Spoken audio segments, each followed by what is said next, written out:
Hi there. My name is Jonathan Elliott. Today I just want to show you for this project. I want to show you my favorite charity, Thorn. It says right there they helped fight child sex abuse and child pornography. Uh, and one of their co-founders right here is Ashton Kutcher. This video actually went viral uh, a while back. So I hope everyone's seen this. I won't be going into it today because it's not really what I wanted to talk about. Now, some stats here could be kind of like troubling, to say the least.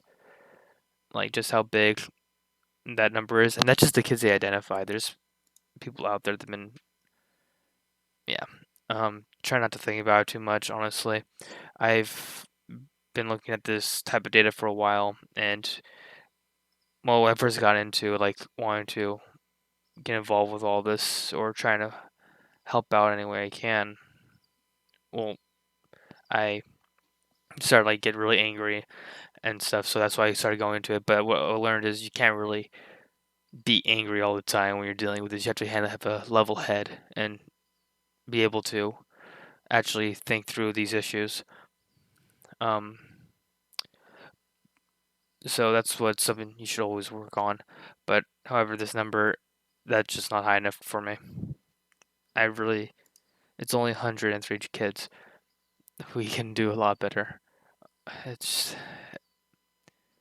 yeah. Like I said, I try not to think about it too much. This is some better news though. 6,608 bad actors disrupted. That's essentially individuals who have been criminals who have been identified, or websites have been taken down, or site pages that have been taken down, or just that's a disrupt anything that disrupted their operations, which is making their life harder, which is always good. Um, this is probably the most important thing that I think we can talk about right now. When you look at these offenders, it's easy just to assume that they're all bad people. Well, obviously most of them are, but but it's important to remember they're still human.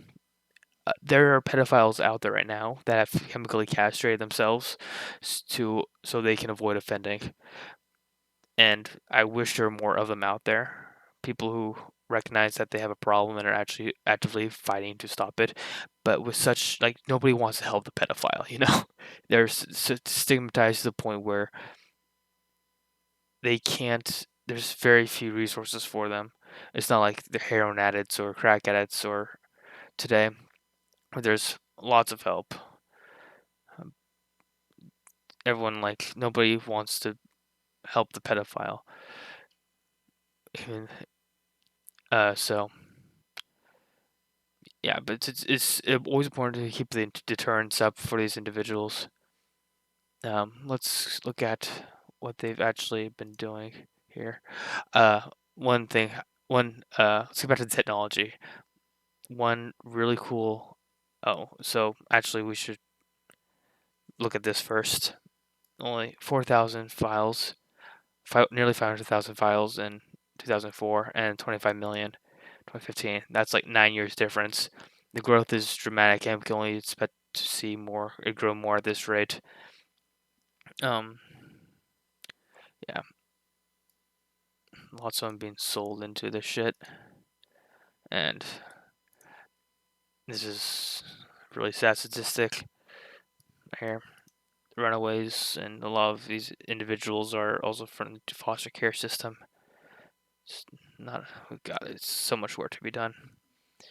Um, but that's why I like these guys because there's a lot. They're taking steps to it, and they're actually growing in their group. I'm not gonna show this whole video, but there is a time right here, which is something that I just puts a smile on my face. Exploitation of children. A core set of our programs deals with deterrence and making sure that as people are engaging in activities that they're aware of the consequences of what they're doing and provide opportunity. Look at that. That's so cool to see. Um, but For yeah, help. let's Anything play that a can little make while child longer. pornography more difficult to access, that makes people feel less anonymous online, that can have an impact. One of the most extraordinary programs that we've been able to implement is what we call our shared hash program. When one company finds a child abuse image on their network, they will report it to the National Center, and they'll create a digital fingerprint of it and send it up to the cloud.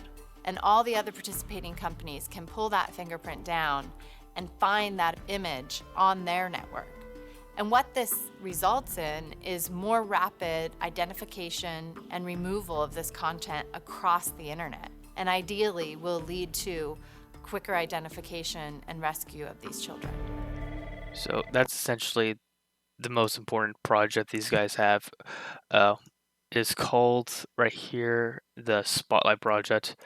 Um, right now they're identifying 8 kids per day, which again it's hard to look at, but at least they're being identified.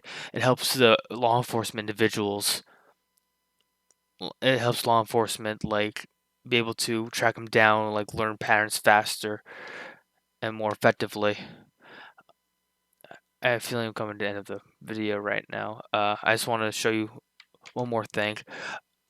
Before Amazon Smile is an organization, is not an organization, but it's like it's part of the Amazon company.